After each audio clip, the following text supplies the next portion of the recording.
My name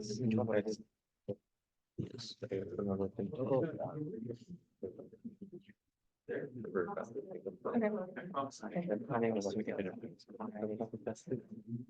That's I'm drink Hey, I'm gonna be right back with you. I am. It's probably gonna be very go through a little bit quickly, but I have to go by the scope your points and also give a little bit of time. Artist try to as quick as you can, but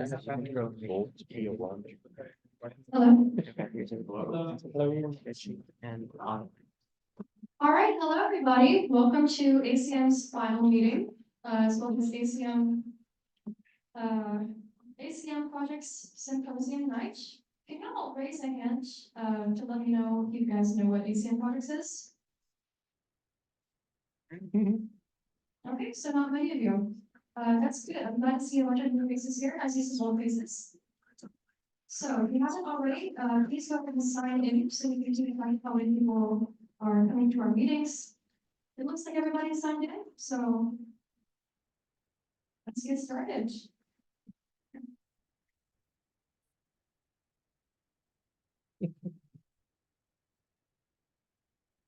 Oh, the screen's frozen.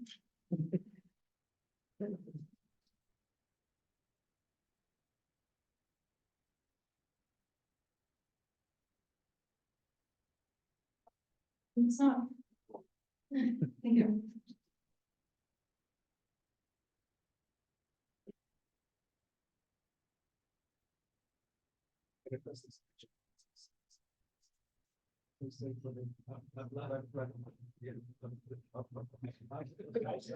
Right at the save button.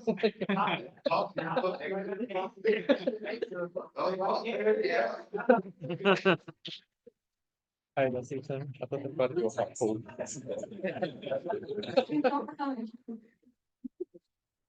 Okay, there we go. All right, so what exactly is ACM Projects? I know a lot of you guys have heard about the projects that we're completing this semester. Any experience again if you're a CS major? All right, so I'm sure some of y'all know about the CS capstones that we got to do. So what's the capstone projects? When you get to your senior level courses, you'll find that you're going to be put into teams of like 4 to 5 people and work on a coding project, on a database system, a website, or a mobile app. And you're going to have to use your teamwork skills to work together over the course of a semester to build on. So what we did here at ACM Projects is we sort of mimicked that, and we put a bunch of young, bright-eyed mobile software developers into teams of 4 to 8 to work on web, mobile, and video game projects over the course of the spring 2024 semester. So ACM Projects is a semester-long initiative designed to get Lone Star students industry experience in developing software. Students who sign up are placed into small teams where they work on a single web, mobile, or video game development project over the course of the semester, which they have to present in early November for the fall or April for the spring in a symposium night. So who can join exactly? Do you have to be a CS major to join? Projects is open to everybody, actually. It is designed to be entry level, meaning that you don't have to know anything about coding to join. We teach you the necessary coding skills that you're going to need along the way, like HTML, CSS, and JavaScript. Honestly, you don't have to know computers joining ACM Projects. You can come into our program knowing absolutely nothing about CS and come out of it a full stack developer.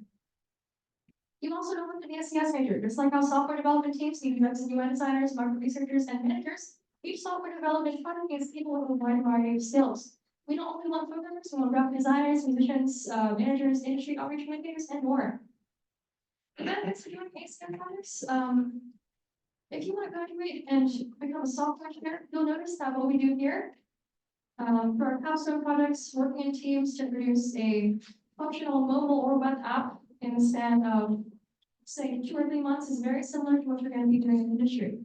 And if you've ever applied to an industry job, I know some of y'all have bachelor's degrees and you're looking for work in CS right now, you'll know that projects are one of the best ways to stand out amongst the crowd in your peers. You're going to want to build projects for your resumes. You're going to want to learn GitHub, learn Stack, all of these useful skills that we teach in projects if you want to be a competitive applicant to some of these positions. This was our first year, so everything was a little bit experimental, but I'm glad to say that we had a fantastic web development team and an even more amazing video game development team. And I'm so excited to share what they've been working on for the past few months because it is really incredible. Before we get into our presentation, however, I do want to talk about the wonderful and supportive school environment that allows us to come together in the first place and develop this initiative professionally, and that is Lone Star Community College. Oh, my bad. The next cycle, by the way, for those of you who are interested in joining ACM Projects next semester, is going to be during the fall 2024 semester, and signups are open from now, today, until July 10th. If you'd like, you can go ahead and scan this QR code to get enrolled. This QR code is going to send you to a form which has a little bit more information about comics. You can also check our website, which will be linked at the end of our presentation. Come up to me, and I will personally tell you all about it. All right, so why community college? It seems there's a misconception about community college students, they aren't capable, driven, or as educated as their peers from state school. However, after attending Lone Star for the past 2 semesters, I can tell firsthand this is not the case. Community colleges serve as pillars of their community's education first and foremost. They're a place where working adults can continue their education, get certifications to advance their careers, and take classes to enrich their lives. They also provide younger students just entering the workforce an affordable option for community state schools, reducing student debt in the process. Adding to the affordability and accessibility of community colleges, many classes are built to be online or hybrid or flex, so you can work them around your schedule, so students can further their careers and study at the same time. I want you all to do me a favor. How many of you went to Lone Star first because of how affordable it was? Yeah, that's about over half of the room. Wow, there are about 40 students in here. That's, yeah, good majority. Now, go ahead and raise your hands if you plan on going on to a four-year school and finishing your bachelor's. Okay, over half. As you can see, many students who like to go to community college to complete associates have much bigger dreams. They come from economically underprivileged backgrounds and further their education, making them incredibly hardworking and driven individuals. Sometimes even more hardworking than their state school peers. All right, I'm going to turn the mic over to an audience member. I thought. Xavian, tell me what your degree is, what you're studying, and what you hope to do once you graduate. Yes, so currently I'm taking game design and programming, and I hope to try to turn that into a career. I do have a background in computer science from UHD. Yeah, okay, very cool, very ambitious. Let's see, who else do I want to pick on today? Michael Abar. Hi, I'm Michael Avar. I'm currently going for industrial engineering. I really enjoy the ACM. I feel like they taught me a lot, and even though it's not directly related, I feel like I can carry on a lot of value from between the videos. What school do you plan on going to after you graduate? Like what do you want to do after you do that? So I plan on graduating at Texas Tech University. I'm ready to get accepted, so yay there. And after, I hope I'm able to travel and actually implement, more energy efficient things inside of businesses. That's kind of my goal. That's sustainability, very important. Thank you, thank you. All right, we don't have to like one more person. Yeah, maybe you want to go? So I'm a business major. And I plan to work in finance and I want to go to the university. Wow, very ambitious. She's really smart, so I know you do it. But yeah, as you can see, almost everybody in this room has a very, very big goal for themselves. So Lone Star community colleges, they really do allow you to start close and go far.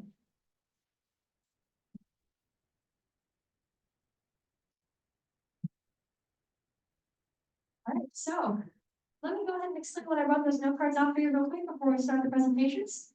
As usual, ACM Projects has a very unique feature, and that is that there are usually 2 or 3 teams each semester competing to see who will be the best team. And that is entirely up to the audience at the symposium night to decide. So what you guys are going to be doing is you're going to be deciding on which team wins the following game of keyboards based upon your votes.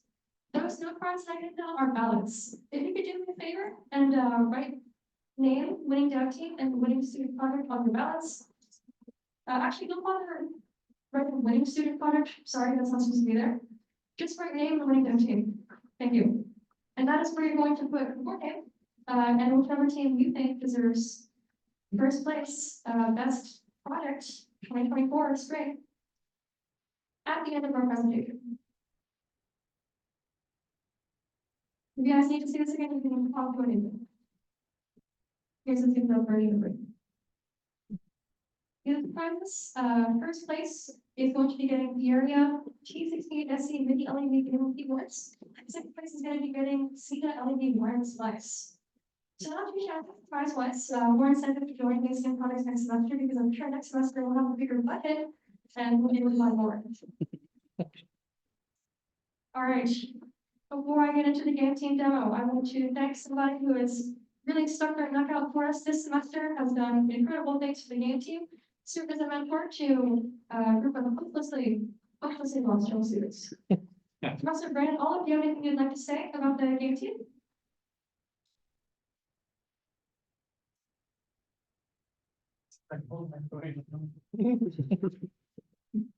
So as game developers, one of the most important things that we do is collaborate. Learning how to talk and communicate with our teammates is crucial, right? It's also something that a lot of our students don't get the chance to do. So it's pretty late into the program, actually already built up their individual skills. That being said, I have a lot of respect for this team in particular, because these are students that are really just starting out in our game development program. Or some of them, they're not even in our game development program.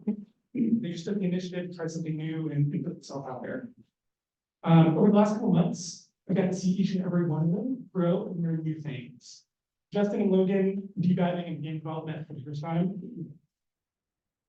Learning ins and outs of beauty. Tim developing a full character from concept to implementation. Dagon not only building out the level design, but also working with each person to creative vision was never compromised. And Xavian, who in addition to being the awesome programmer we already know he is, has been an incredible leader and even teacher to this team. Most importantly, they all figured out how to work together as a team. They all figured that out.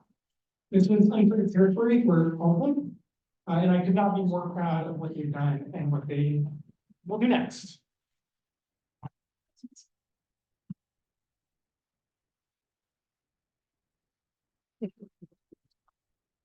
Thank you, Professor Allen. All right, let's go ahead and see what this game thing is up to. Come on, guys.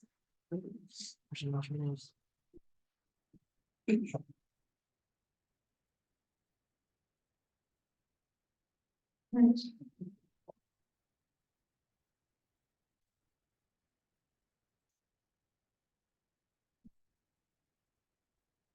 All right, they have a few things they would like to say to you all about their involvement in projects individually. You guys have any?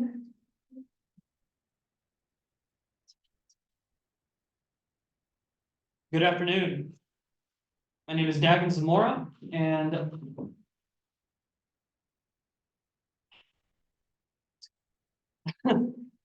I am currently chasing the associates in game design and development. And I plan to continue my education here at Lone Star and get the cybersecurity bachelor's program. I came into ACM with just basic understanding of programming concepts as I started learning this semester, but I do have a history with writing as well as leadership from my time in high school. Within the project itself, I built the foundation of the story core, as well as just the general concept of the game that we played, designed together. I also have wrote the scripts for the health manager and generator scripts that we have assisting our programmer in the development of the game. Not to mention that the entire level that we will be showing you, I designed myself with no prior experience in level design. Past this, I plan on bringing whatever skills that I have learned here to any company that may choose to hire me or that I may internship in the future, and even pursuing my own business within this group.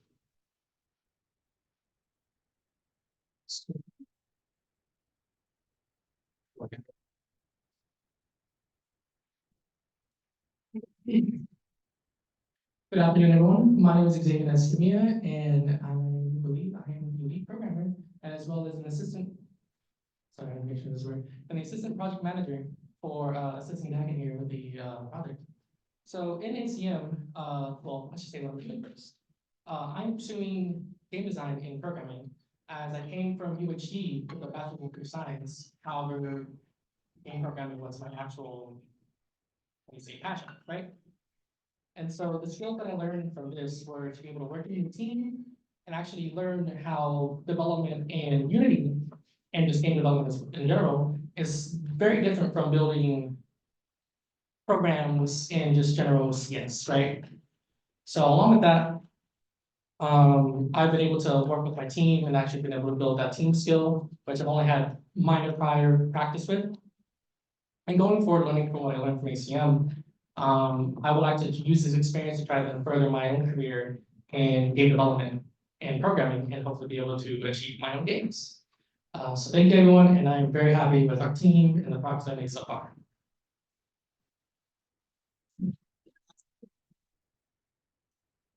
Hello, everyone. My name is Hendrix. I am a computer science major, and this will be my last semester at Lone Star before I transfer off to UHD.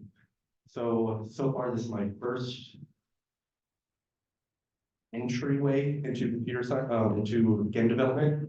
I have dabbled within Unreal and I've dabbled in Unity, but it's only within this semester. So I was in charge of the animations. I was in charge of making sure the weapon attack animations, the walk animations are fluid and dynamic. So they weren't snappy. I made sure they were appropriately blended appropriately. So I plan in the future to go cybersecurity. So this is way out there in the open. I wanted to just see how game development is, because if I'm going as a computer science degree, there's always such a wide range of things you can go into. So after this, I'm going to be going to UHD, cybersecurity, or information security, stuff like that.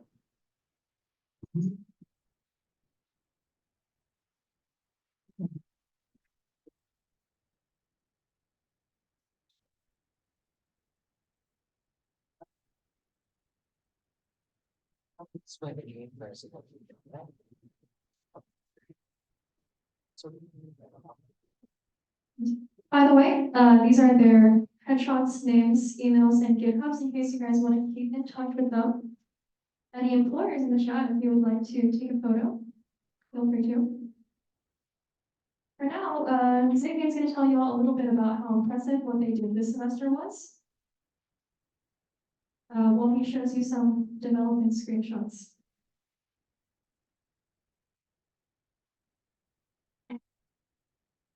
Yes, so I would like to discuss our progress and to show you a little bit about what we went through when creating this game.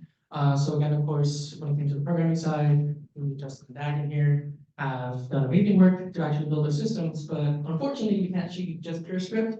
So we're going to show you screenshots of how the level and basic concepts that we come up with here to actually make our game. So here is kind of where we all started, right?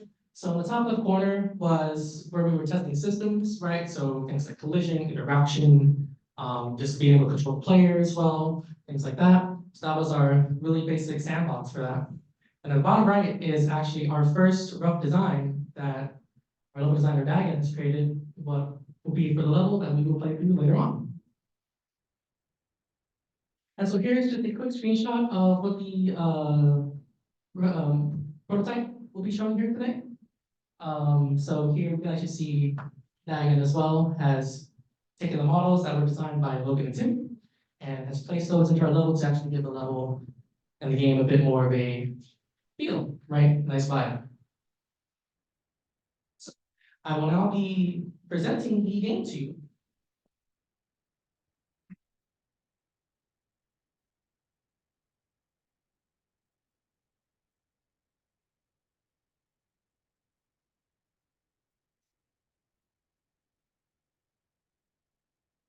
You want to talk about what I played?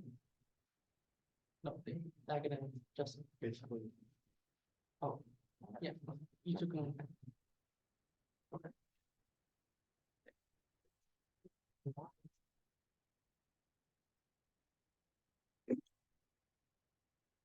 So here we can see in the starting room. We have the general interactables that we have the player be able to pick up the basic components. And obviously you see the wonderful model that our designer Tim has got us. The lantern that we will be showing off was designed by our own Logan, as well as the backpack. And the sword was also designed by Tim. Notice that we will be managing, if you look at the bottom right, we have a health and a fuel gauge. So these will be very critical concepts in our own game, as this entire deal is based around diesel. The giant diesel tank was also modeled by Tim, and the pipe work and the rocks that we'll see later were all done by Logan. So as we explore out, we will see that it gets very dark, because this is meant to be more of a cave dive. This is my experience. We turn on the lantern, and you will be able to have light, but mind you that we will be keeping an eye on our diesel lights. Fortunately, there is no sound for the moment, but it is only a prototype. As we get into the bigger area, you will see a lot more of how expansive these caves are being. You'll have a lot of the little rocks and such thrown skewed about the levels. Then we will encounter our first enemy. With the programming of Xavian, we were able to bring all of this to fruition, as well as along with the animations of Justin. It's too strong. Sorry, that's not one of those gaming trailers, so I'm not that pro gamer right now. Sorry about that. You just journalists.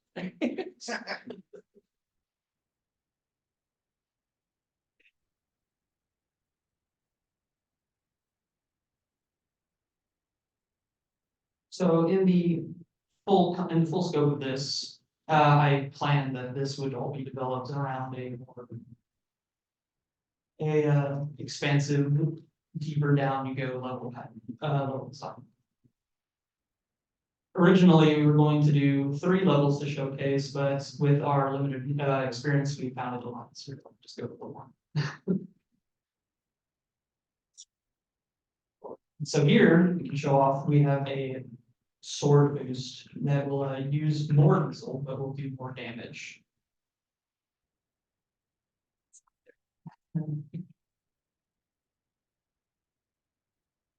So as Dagon has mentioned as well, if you look at the bottom right corner, we are almost out. And as you have seen, when we don't have any sort of light, it gets very, very hard and dark to navigate.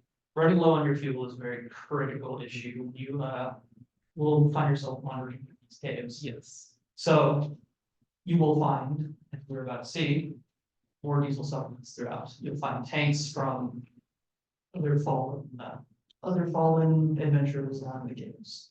And just in time too, since we just ran out. Now, when the lantern does go out, you will at least be supplied with a small bit of surrounding ambient light, so you're not left in complete darkness. And then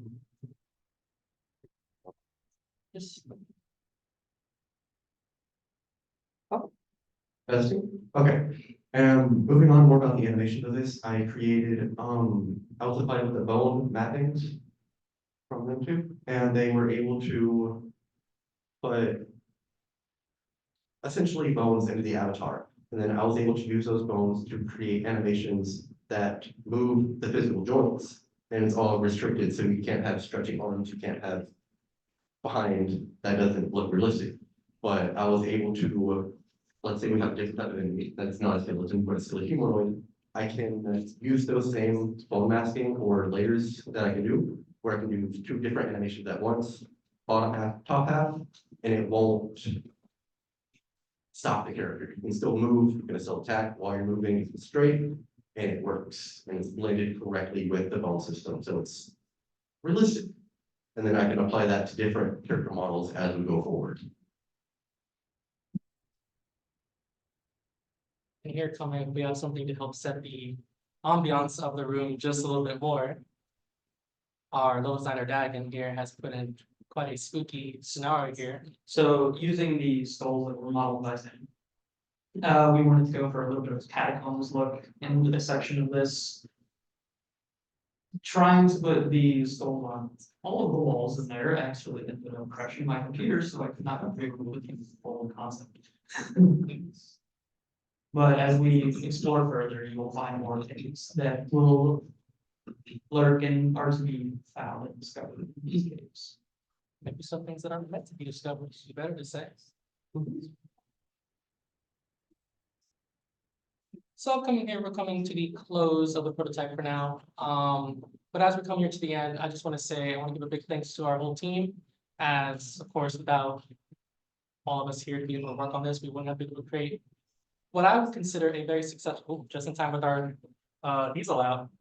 So that here concludes the prototype. And again, like I said, I'd like to thank our team. They did such a wonderful, fantastic job, whether it came to coding, animation, modeling, all that good stuff. Right. So yes, so for the prototype,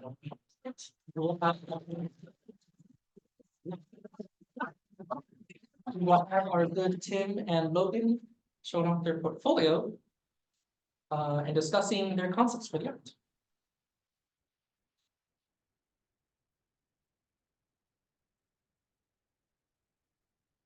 Hello, my name is Tiffany Lamb, and I am majoring in game design on the artist track. I have years of experience in 2D animation as a high school intern, and I've had years of experience on 3D modeling and designing. I'm going to be showing you my contributions to our game, Ashlar Abyss.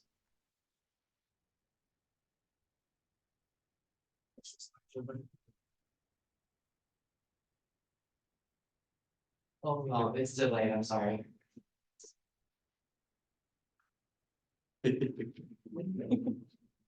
My apologies. Thank you, Dagon. Thank you. So these are the player concepts that we made at the beginning. How these slides are organized is I took inspiration from images on the internet that I found and I placed them in the top left and I put words in the bottom left to inspire me on what to make. And with these concepts, you can find apparel and equipment that I made for the player. After bringing these to my team, we found that putting the desired elements together would be nice and made this final concept.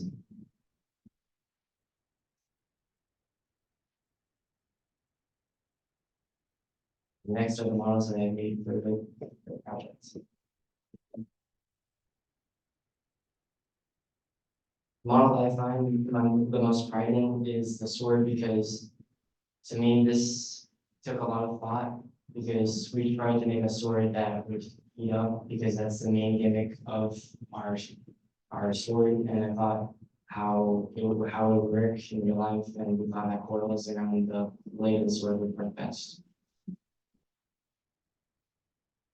My main takeaway from this whole experience was that I have to have confidence and joy when I'm doing it so that way that my work is reflected and actually show how much fun I had. Thank you so much for your time and thank you so much. And I'll sell again.